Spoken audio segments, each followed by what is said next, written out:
পিতৃলয় ছেড়ে যেদিন থেকে এসেছি আমি কৈলাসে, পিতৃলয় যে সুখ ছিল না আমার, পিতৃলয় থেকে ওদিন সুখে আছি আমি কৈলাসে।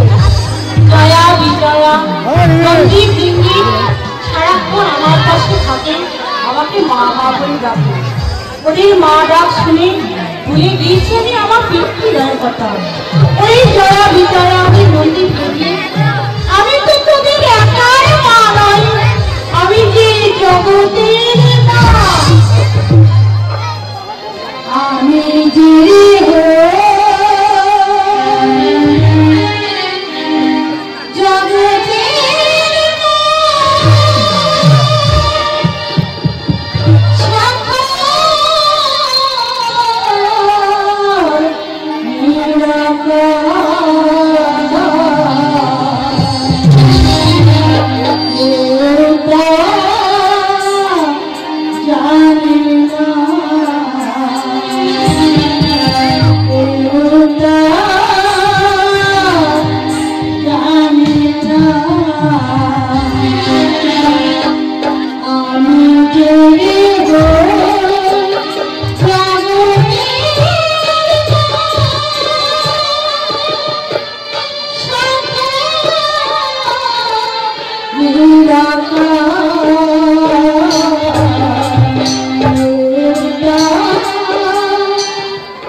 আমার প্রণাম গ্রহণ করো। কল্যাণ হোক। মামি মামাকে দেখছো না? মামা কোথায়? না মামা, হ্যাঁ ওই ওই শ্মশানে ধ্যানে রয়েছে। এই সুযোগে তাহলে মামিকে সঙ্গে করতে দিই। কিন্তু দেবশ্রী মামি ওটা হচ্ছে আবহাওয়ার প্রভাব। এই দেখো মামি, তুমি তো ভালো করেই জানো আমি সদা সর্বদাই ভ্রমণ করে থাকি, কখনো স্বর্গে, কখনো মর্তে, কখনো আবার পাতালে। আরে আমি কিছুদিনের জন্য গিয়েছিলাম ওই মর্তধামে। হ্যাঁ মর্তের সংবাদ আমি তোমার কাছেই পাবো। সেটি ভাবি, মর্তের সংবাদ তুমি কিছু জানো না? এই দেখো আমি মনে ভাবলাম যে মর্তের সংবাদ হয়তো তুমি কিছু জানো, কিছু আমি তোমার কাছে তুমি কিছু জানো না। জানো আমি মর্তধামে তোমার পিতা প্রজাপতি দক্ষরাজ কি করতে চলেছে জানো আমি? কি বলি? আমার পিতা দক্ষরাজ কি করতে চলেছে? ওই যজ্ঞপুরী মাঝি এক মস্ত বড় যজ্ঞের আয়োজন করেছে। হ্যাঁ এতক্ষণে বুঝলাম আমি, আমার পিতা দক্ষরাজ যজ্ঞের আয়োজন করেছে, তুমি এসেছো আমাদের নিমন্ত্রণ করতে। সেই কথা বলবে না, সেই কথা বলবে না মামি। তোমার পিতা দক্ষরাজ আমাকে বলেছে স্বর্গের সকল দেবগণদেরকে আমন্ত্রণ করতে, সকল মুনি ঋষিদের আমন্ত্রণ করতে, কিন্তু তোমাদেরকে আমন্ত্রণ করতে না করেছে। ওই যে কেন নিমন্ত্রণ করতে বলনি? ওই যে বিনা আমন্ত্রণে আমার মামা গিয়েছিল স্বয়ংবর সভা ভাজে, তোমার হাতের কাঁথা মালা ঘরে পরিয়ে তোমাকে বিবাহ করে এনেছে করেছে, ওই রাগে তোমাদেরকে আমন্ত্রণ করতে না করেছে। কিন্তু দেবশ্রী বিয়ের মন্ত্র ছাড়া যজ্ঞ হয় না সম্পূর্ণ। আমার পিতাকে যজ্ঞ করতে চলেছে, কি দিন কাকে দিন যজ্ঞ সম্পূর্ণ করতে চান? সেই কথা আর বলবে না মানে? কেন? আমি যখন তোমাদের এই কৈলাসে আসি, হ্যাঁ প্রথম আসি রাস্তা করতে আমার প্রভুর সঙ্গে সাক্ষাৎ হলো। প্রভুকে দেখি মাতা স্ত্রীকে নিয়ে হন্তদন্ত করে যাচ্ছে। আমি আবার প্রভুকে জিজ্ঞাসা করলাম যে প্রভু মাতা স্ত্রীকে নিয়ে হন্তদন্ত করে কোথায় যাচ্ছে? প্রভু আমাকে বললো জয় প্রজাপতি দক্ষরাজ তোমার পিতা আমার প্রভুকে নাকি হতা হিসাবে আমন্ত্রণ করেছে, আর আমার প্রভু তুলসী পত্র দিয়ে তোমার পিতা দক্ষরাজের যজ্ঞ করবে। তাই শুনলাম আমি। আমার পিতা বেলপত্র ছাড়া নারায়ণকে তুলসী মন্ত্রকে যজ্ঞ সম্পূর্ণ করেছে।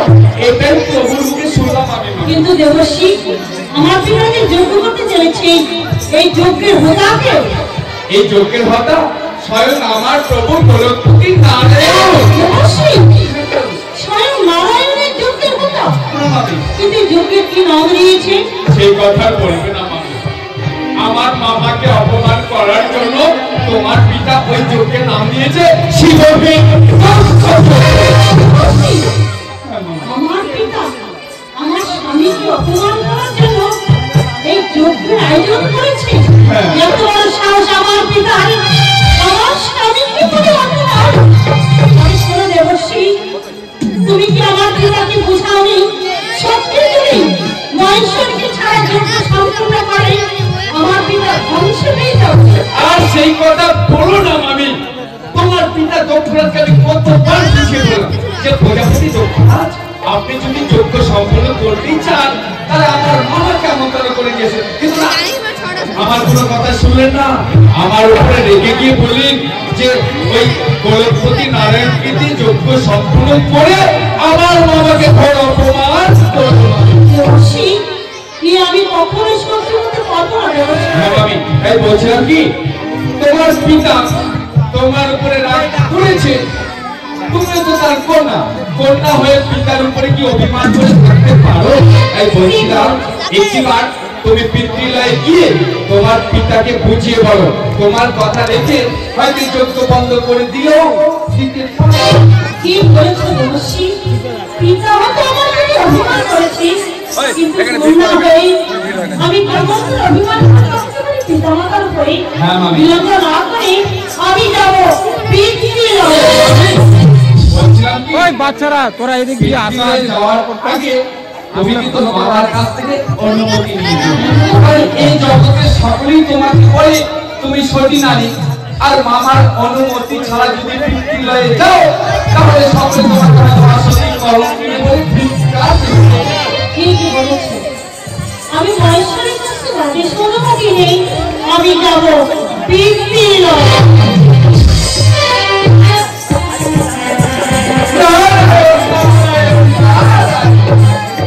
এই তো ঝগড়া শুরু, অনেকদিন হয়ে যায় ঝগড়া বাঁধাতে পারি নাই।